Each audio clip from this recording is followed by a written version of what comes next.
damai di hati. Bapak Ibu Saudara dimanapun berada, senang sekali di kesempatan kali ini orang boleh baku dapat ulang melalui channel YouTube kami. Dengan sukacita di kesempatan ini kami rindu untuk berbagi kebenaran firman Tuhan dengan Bapak Ibu Saudara. Tentu dalam doa kami terus berdoa agar Bapak Ibu Saudara dimanapun berada dalam keadaan yang sehat, yang kuat, diberkati oleh Tuhan.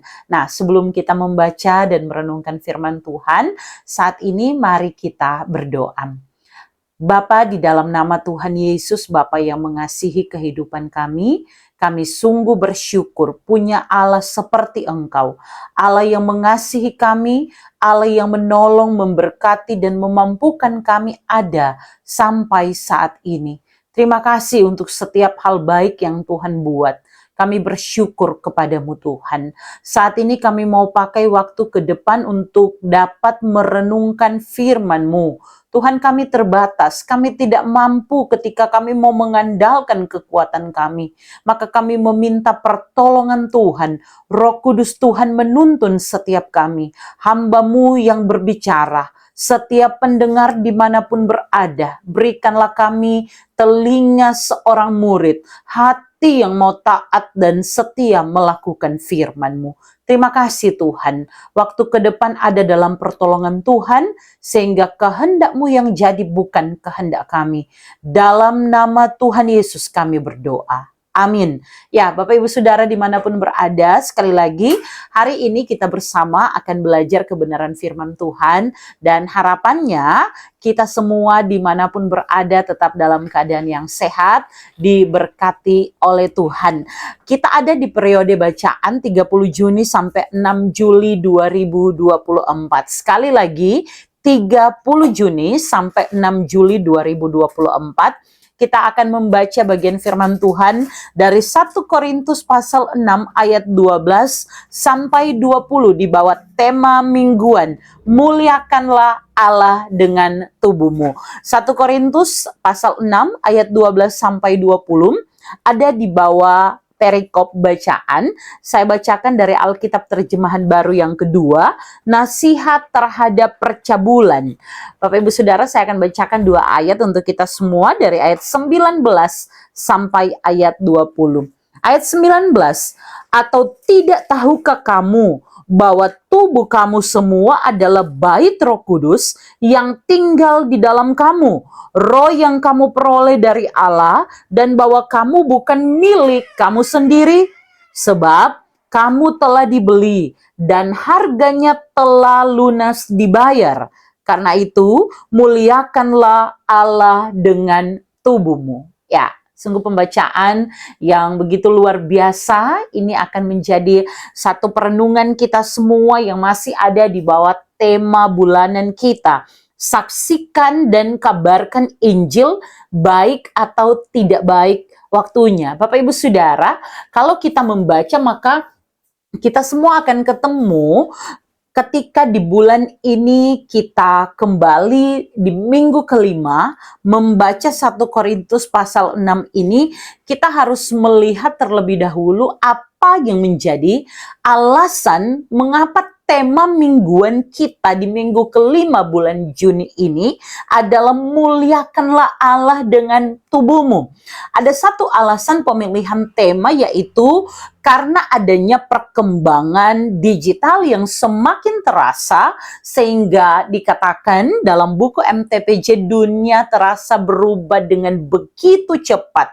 Kemajuan teknologi membuat kita bukan saja mudah untuk dapat menjangkau, mengakses berbagai hal, tetapi juga ini akan cenderung membawa kita, apalagi generasi sampai anak-anak muda, untuk jatuh karena adanya keinginan untuk berekspresi, diekspos, postingan demi postingan yang dibuat, semua untuk menonjolkan diri. Bahkan dirasa ini mempermudah ketika seseorang ini mau membangun pergaulan dengan lebih luas lagi. Di satu sisi ini sangat baik, tetapi di sisi yang lain, pergaulan yang semakin luas akan membawa seseorang itu mengenal dampak-dampak yang bisa saja merusak dalam banyak hal lainnya, termasuk pergaulan bebas yang ada saat ini. Begitu banyak orang mulai kemudian jatuh pada dosa-dosa persinahan karena dapat mengakses pornografi dengan sangat mudah. Bukan hanya lagi masalah yang dihadapi orang tua, tetapi anak-anak dari yang sudah duduk di bangku kuliah, sampai pun anak-anak yang bagi kita gereja ini masih anak sekolah minggu, belum tahu apa-apa. Jangan salah. Alasan pemilihan tema ini hendak mengajak kita semua untuk melihat realita ini dari sudut pandang firman Tuhan sebagai satu-satunya kebenaran kepada kita, orang-orang yang percaya.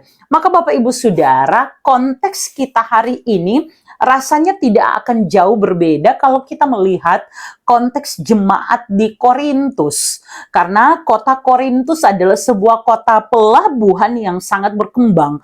Kota yang begitu terkenal dengan perdagangannya. Kota yang jemaatnya ini begitu datang dari begitu banyak tempat sehingga mereka mengenal begitu banyak hal dengan sangat cepat karena pertumbuhan jemaat, tapi juga pertumbuhan perkembangan yang ada di situ begitu terasa sampai ke berbagai sendi dari kehidupan bermasyarakat di dalamnya berjemaat. Kita tahu bersama Rasul Paulus ini pernah tinggal ketika dia dalam perjalanan penginjilannya yang kedua, dia pergi ke jemaat Korintus, dia tinggal di sana 18 bulan lamanya, ini sama dengan 1 tahun setengah. Paulus ada di Korintus, maka Paulus mengenal betul keadaan jemaat di sana. Tapi juga kalau kita baca di pasal-pasal awal dari keluarga Chloe ini, dia begitu tahu ketika mendengar apa yang disampaikan. Yang pertama, jemaat di sana ini sedang mengalami perpecahan. Ada yang berkata, aku dari golongan Paulus. Ada juga yang berkata, aku dari golongan Apolos. Kami dari golongan Kefas. Kami dari golongan Kristus. Dalam persatuan saja mereka sedang mengalami yang namanya perpecahan karena mengidolakan orang-orang tertentu tadi. Dan bagi Paulus ini perlu untuk disoroti. Maka kalau kita lihat, salah satu hal ini menjadi alasan mengapa Paulus harus memberi surat kepada jemaat di Korintus, di samping ini jemaat atau orang-orang di Korintus ini punya sejarah bagaimana mereka sebagai kota perdagangan adalah kota yang benar-benar begitu mengenal penyembahan terhadap berhala. Sehingga dalam penyembahan terhadap berhala, orang-orang di Korintus ini mengenal yang namanya Dewi Afrodite. Dewi Afrodite, Dewi kesuburan. Di sanalah kemudian kita tahu bahwa ketika jemaat atau orang-orang Korintus mengenal ini, maka mereka menganggap bahwa tubuh mereka harus dipuaskan, termasuk percabulan menjadi hal yang biasa. Sehingga kalau dalam perayaan bukan cuma makan dan minum saja, tetapi melakukan pesta seks, percabulan yang dianggap biasa di kalangan pada waktu itu, masyarakat pada waktu itu, orang-orang Korintus pada waktu itu. Sehingga Paulus mengirimkan surat ini. Surat 1 Korintus adalah surat yang kita baca hari ini. Nah, Bapak Ibu Saudara yang dikasihi dan diberkati oleh Tuhan, khusus pada perenungan kami di saat ini, mari kita akan membahas melalui pertanyaan MTPJ. Saya lihat di sini ada 3 pertanyaan untuk kita diskusikan dalam bacaan kita. 1 Korintus pasal 6 ayat 12 sampai 20. Kami berharap agar beberapa hari ke depan kami dapat mempersiapkan khotbahnya untuk kita bersama dapat merenungkan bagian ini. Tetapi dalam konteks ini mari kita sama-sama lihat ya, apa yang mau coba disoroti untuk menjadi bahan diskusi di minggu berjalan ini. Pertanyaan pertama, Bapak Ibu Saudara, Apa yang saudara pahami tentang muliakanlah Allah dengan tubuhmu menurut 1 Korintus pasal 6 ayat 1 sampai 20? Luar biasa ya. Bapak Ibu Saudara, kalau kita bicara mengenai muliakanlah Allah, maka kita sedang ada pada satu pengajaran dari Rasul Paulus tentang siapa jemaat yang telah ditebus oleh Allah, dan karena itu sudah seharusnya hidup dari jemaat ini adalah hidup yang memuliakan Allah. Menarik adalah Paulus mengikut sertakan di sini, muliakanlah Allah dengan tubuhmu. Kalau kita lihat Bapak Ibu Saudara, di sini kita boleh temukan kalimat ini ada pada ayatnya yang di sini kalau dari ayat 19 tadi yang saya bacakan, bukan atau tidak tahukah kamu bahwa tubuh kamu adalah bait Roh Kudus? Di sini diikuti dengan ayat 20 bahwa kamu telah dibeli dan harganya telah lunas dibayar, karena itu muliakanlah Allah dengan tubuhmu. Bapak Ibu Saudara, dari bagian bacaan kita, kalau kita lihat Paulus tuh beberapa kali dari pasal-pasal sebelumnya ya, dia bicara tentang perselisihan karena konteks jemaat. Kemudian dia bicara bahwa Tuhan tuh satu-satunya hakim, sekali lagi dalam konteks jemaat. Dia juga bicara bagaimana merendahkan diri, dia juga bicara bagaimana dosa dalam jemaat, dan dosa inilah yang dimulai pada pasal 5 sebenarnya sudah bicara mengenai percabulan. Percabulan itu bicara tentang apa? Percabulan bicara mengenai suatu hubungan seks di luar pernikahan. Sebuah tindakan yang berbau pornografi seksualitas secara tidak sah, bukan dilakukan oleh pasangan suami dan istri.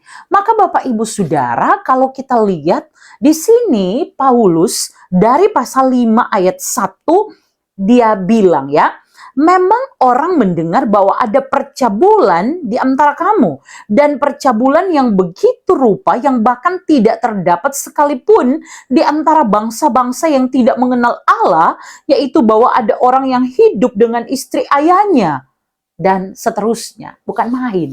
Jadi, masalah percabulan ini bukan cuman masalah yang sekedar bagi Paulus sudah biasa saja karena dari sononya orang-orang di Korintus. Tapi bagi Paulus ini mencemari diri dalam kaitannya bahwa kamu loh, kita tinggal 18 bulan deh Ngoni. Ngoni sudah mengenal, mendengar sendiri bagaimana pengajaran mengenai Allah di dalam Yesus Kristus yang mati untuk dosa-dosa kita. Dia bukan cuma menebus kita sebagian mata kita, diri kita, tetapi seutuhnya tubuh kita. Dia bukan hanya menebus kita dalam hal ketika kita mati kita punya kepastian keselamatan, yaitu jiwa roh kita. Tetapi sekali lagi ini seluruhnya termasuk tubuh kita. Maka ketika ada pandangan filsafat waktu itu, tubuh kan toh akhirnya juga akan binasa. Jadi cukup saja dalam roh menyembah Tuhan, ya. Dalam roh kok yang akan diselamatkan. Nah, ini dibantah sekaligus oleh Paulus. Makanya ketika Paulus bilang muliakanlah Allah dengan tubuhmu, Paulus mengingatkan jemaat untuk menyadari siapa mereka di hadapan Allah. Allah telah menebus. Jadi, dalam penebusan Allah bukan cuma bicara roh, jiwa yang akan kembali kepada pemiliknya, tetapi selama hidup memiliki tubuh adalah untuk dipersembahkan bagi kemuliaan nama Tuhan. Makanya kalau orang lihat di ayat 12, Bapak Ibu Saudara, Paulus bilang begini, semua itu diperbolehkan bagiku, tetapi tidak semuanya berguna. Segala sesuatu diperbolehkan bagiku, tetapi aku tidak mau membiarkan diriku diperhamba olehnya.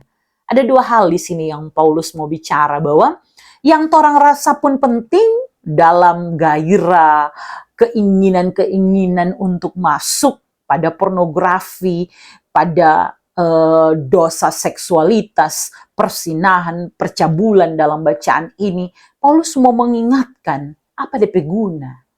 Paulus mau mengingatkan, jangan sampai itu memperhamba kita di dalam dosa. Karena hidup kita, di ayat 20, kamu telah dibeli dan harganya telah lunas dibayar. Dan itu dikerjakan dalam salib Kristus yang berlaku satu kali untuk selama-lamanya. Sehingga apa yang saya pahami tentang muliakanlah Allah dengan tubuhmu adalah, bagi saya, bacaan ini mengingatkan jemaat dalam konteks bacaan kita untuk menyadari kita adalah milik Kristus seutuhnya. Kita dibayar secara kontan dengan harga yang mahal.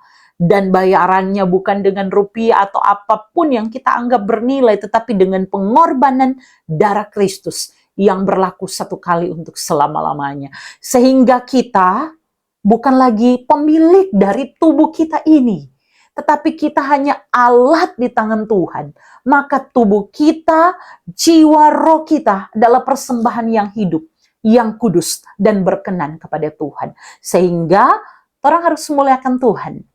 Bukan hanya menjadi penyembah dalam roh dan kebenaran, tetapi juga melalui tubuh kita. Dari ujung rambut sampai telapak kaki kita ini milik Tuhan.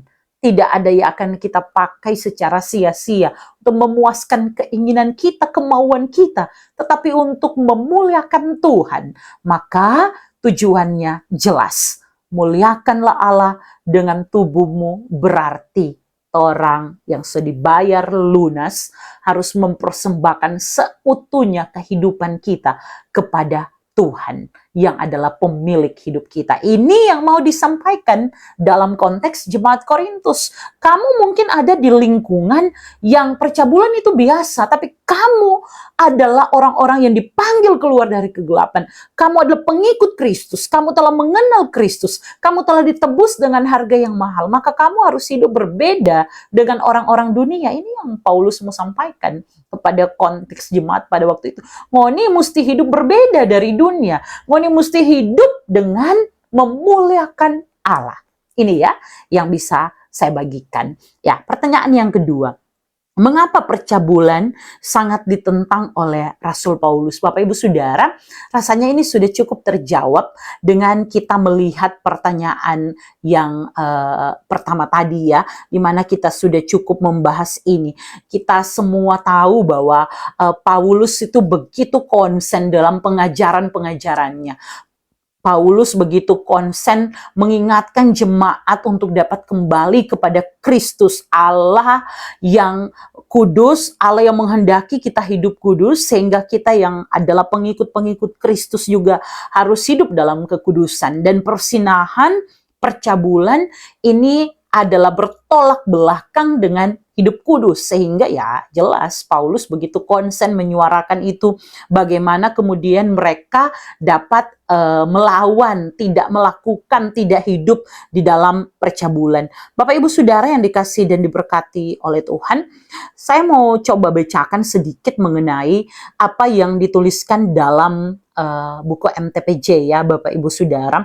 Paulus dengan tegas menolak percabulan dan persinahan. Ini ada di paragraf tengah, Bapak Ibu boleh lihat. Paulus dengan tegas menolak percabulan dan persinahan yang dilakukan oleh jemaat Korintus dengan para pelancur, dengan setidaknya memberi beberapa alasan. Yang pertama, di sini jelas bahwa bagi Paulus tubuh orang Kristen itu akan dibangkitkan. Kematian Yesus Kristus bukan hanya menebus roh dan jiwa, tapi juga menebus tubuh kita. Maka tubuh juga harus dijaga dalam kekudusan. Yang kedua, tubuh orang Kristen adalah anggota tubuh Kristus Yesus, dan karena itu anggota tubuh di sini menggunakan kata asli melos atau bagian tubuh anggota manusia secara keseluruhan. Ini menekankan adanya hubungan dengan Yesus Kristus. Yang ketiga, tubuh orang Kristen telah dipersatukan dengan tubuh Kristus, sehingga maka harus dipakai untuk tujuan dan maksud Kristus. Keempat, tubuh orang Kristen ini adalah bait Roh Kudus, sebagaimana bacaan yang saya pilihkan tadi di ayat 19. Maka Paulus menggunakan metafora tubuhmu ialah bait Roh Kudus, di mana baik orang Yahudi, baik orang non-Yahudi. Pada masa Paulus mengerti bahwa mereka ini sekalipun tinggal dalam komunitas orang-orang yang merasa itu tidak penting, tetapi harus ingat bait Allah kudus, maka jemaat Korintus harus menjaga kekudusan tubuh dengan tidak melakukan percabulan. Sebab kata Paulus sekali lagi, kamu adalah bait Roh Kudus. Dan yang terakhir Bapak Ibu Saudara, tubuh orang Kristen telah dibeli lunas menjadi milik Allah. Ini yang dapat saya bacakan ya, sehingga hal ini akan cukup memberi kita jawaban dalam diskusi yang boleh orang kembangkan tentunya. Mengapa percabulan sangat ditentang oleh Rasul Paulus? Intinya, orang-orang yang menulis Alkitab, surat-surat dan sebagainya ya, orang-orang di gereja kita atau orang sendiri sebagai pelsus sudah pasti orang pun akan menentang percabulan, karena percabulan baru dari nama cabul ya, kita tidak akan membiarkan hal-hal ini masuk ke dalam gereja, apalagi anak-anak kita orang jatuh ke dalamnya. Maka ketika kita hidup sebagai anak-anak Allah, sudah pasti orang menentang ini. Ketika kita menyebut diri kita ini adalah orang-orang yang dibenarkan dengan darah Kristus, maka yang tidak benar sudah pasti tidak akan kita lakukan. Maka Bapak Ibu Saudara, siapapun pasti akan punya alasan untuk berkata tidak terhadap percabulan. Ya, Bapak Ibu Saudara, kita akan lanjut ya ke pertanyaan yang ketiga. Apa dan bagaimana peran gereja saat ini untuk menjaga kekudusan umat Tuhan Allah menghadapi sekularisasi kehidupan? Ya, Bapak Ibu Saudara, dalam pelayanan saya bertemu dan sharing dengan cukup banyak anak-anak muda. Dan harus saya katakan bahwa kebanyakan masalah dari anak-anak muda itu, selain mereka punya problem dengan masalah kesehatan mental, mereka juga punya satu masalah yang mungkin bagi orang tua, gereja, ini disembunyikan, tetapi dalam konseling pribadi banyak disampaikan bahwa mereka punya masalah, yaitu sudah jatuh pada pornografi sejak mereka masih ada di usia anak sekolah minggu. Mereka sudah jatuh pada pornografi. Mereka tidak mendapatkan kasih sayang, mereka merasa tidak disayang karena orang tua sibuk, maka mereka menghabiskan waktu mereka di kamar dengan terjebak pada dosa pornografi. Bapak Ibu Saudara, sebagian dari mereka sudah berusaha untuk keluar, tapi sebagian dari mereka justru membentuk yang namanya komunitas, sehingga link-link pornografi ini dibagikan dengan bebas di berbagai situs. Mari Bapak Ibu Saudara ya, kita gereja harus kembali pada tugas dan peran kita. Sehingga kadangkala yang kita lihat anak-anak nih gamer semua, di mana-mana main handphone. Tapi hati-hati, itu yang kita lihat. Kita tidak tahu apa yang melatar belakangi. Apakah tabung cinta mereka di rumah tidak dipenuhi? Apakah mereka kemudian merasa kesepian? Apakah mereka juga pernah menjadi korban dari masalah seksualitas itu di tempat mereka? Hati-hati Bapak Ibu Saudara. Begitu banyak dari generasi kita, mereka yang akan menjadi tulang punggung gereja, sampai hari ini bergumul dengan masalah ini. Ini harus menjadi perhatian khusus kita. Berikanlah tempat seluas-luasnya agar supaya anak-anak ini dapat berekspresi dalam iman kepada Yesus Kristus. Isilah konten-konten pengajaran gereja Tuhan untuk dapat menyuarakan.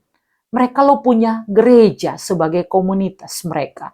Mereka lo punya orang tua yang mendoakan mereka. Mereka punya kakak-kakak rohani, kakak-kakak pembina remaja, kakak-kakak komisi pemuda, bapak guru sekolah minggu, engku dan enci, dan itu akan menjadi tempat bagi mereka untuk merasa nyaman berbicara apa yang mereka gumulkan sampai hari ini. Bapak Ibu Saudara, kita punya peran. Pertama, bagi saya, doakan. Jangan lupa doakan. Orang tua, doakan anak-anak kita. Kalau boleh ada satu waktu khusus di mana satu hari suami dan istri itu sepakat doakan agar anak-anak kita tidak jatuh pada dosa ini. Ya, ini orang dia baba dia belum tentu, karena saya menemukan ya, dan itu ada buktinya Bapak Ibu Saudara. Dan kalau orang cuma sekedar buka handphonenya, kita tidak akan ketemu. Mereka pintar dan mereka bisa menyimpan itu pada link-link dan berbagai media yang kita sendiri bingung kalau mau buka. Tapi pada beberapa konseling kami, mereka tunjukkan di sini loh, udah sembunyikan. Mama dan Papa suka cek HP tapi tidak ada apa. Hati-hati Bapak Ibu Saudara. Dunia sekarang seakan-akan begitu terbuka, bebas. Dan dunia sekuler ini tidak dapat dipisahkan dengan kita. Ya, orang masih ada di dunia. Orang akan bertemu dan orang harus fighting dengan itu. Gereja harus kembali pada fungsinya. Gerakan waktu-waktu di mana kita berdoa secara khusus. Kalau perlu mama papa tumpangkan tangan untuk anak-anak kita.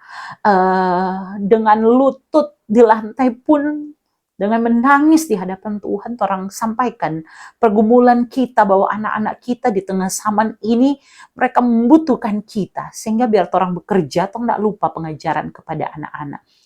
Kemudian bagi saya, mari orang hidupkan kembali kehidupan persekutuan atau beribadah keluarga. Ini penting sekali Bapak Ibu Saudara. Dalam beribadah keluarga, kita bisa akhiri dengan sharing.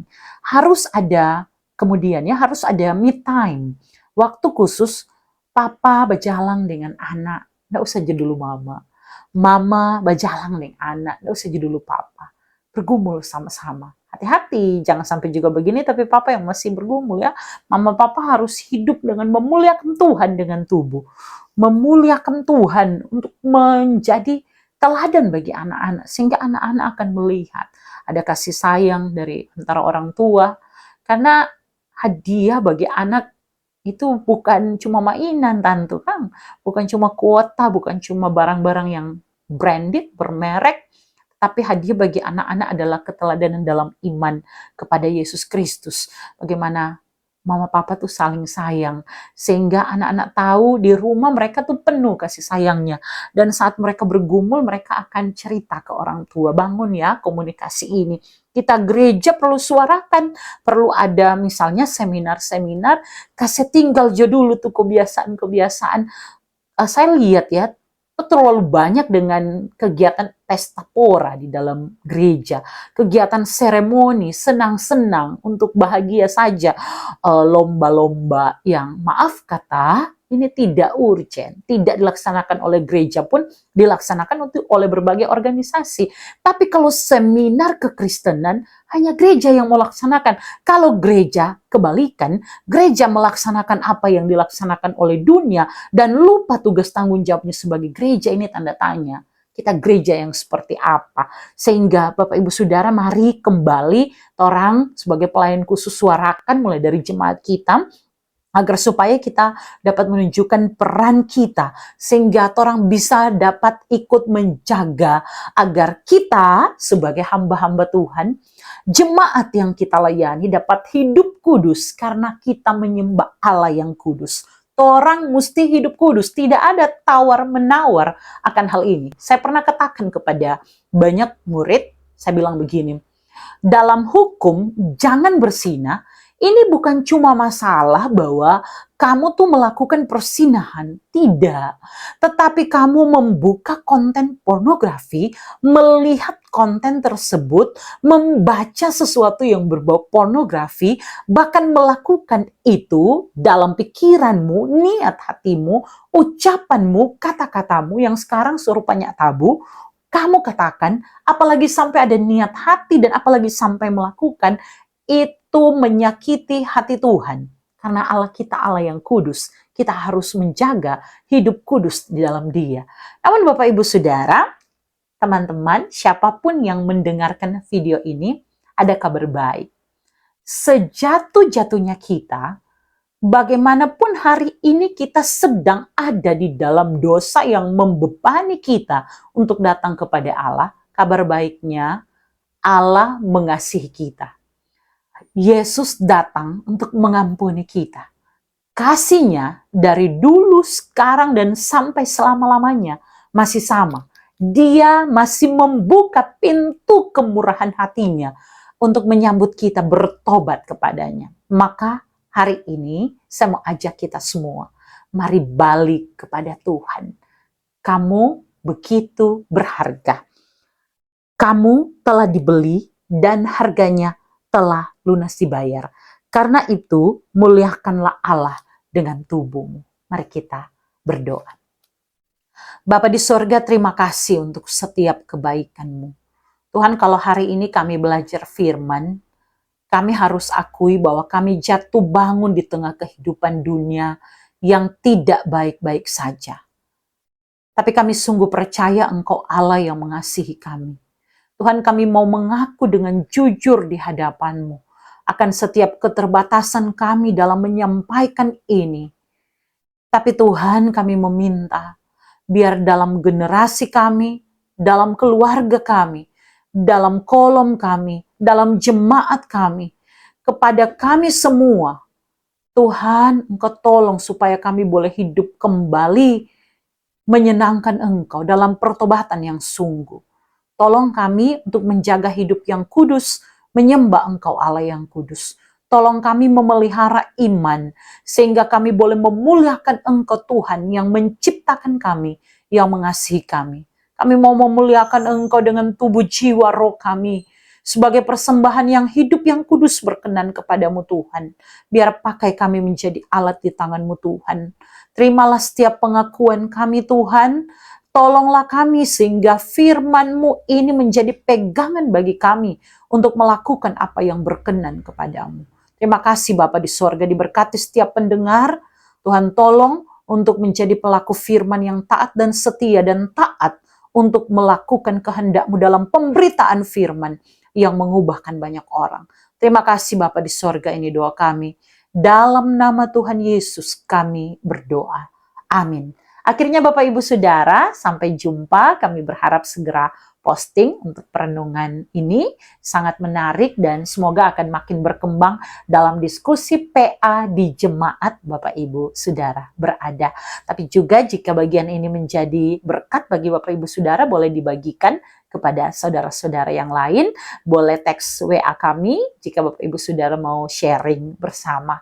Kami mendoakan kita diberkati semua oleh Tuhan. Ya, sampai jumpa. Tuhan Yesus memberkati. Shalom dan damai di hati.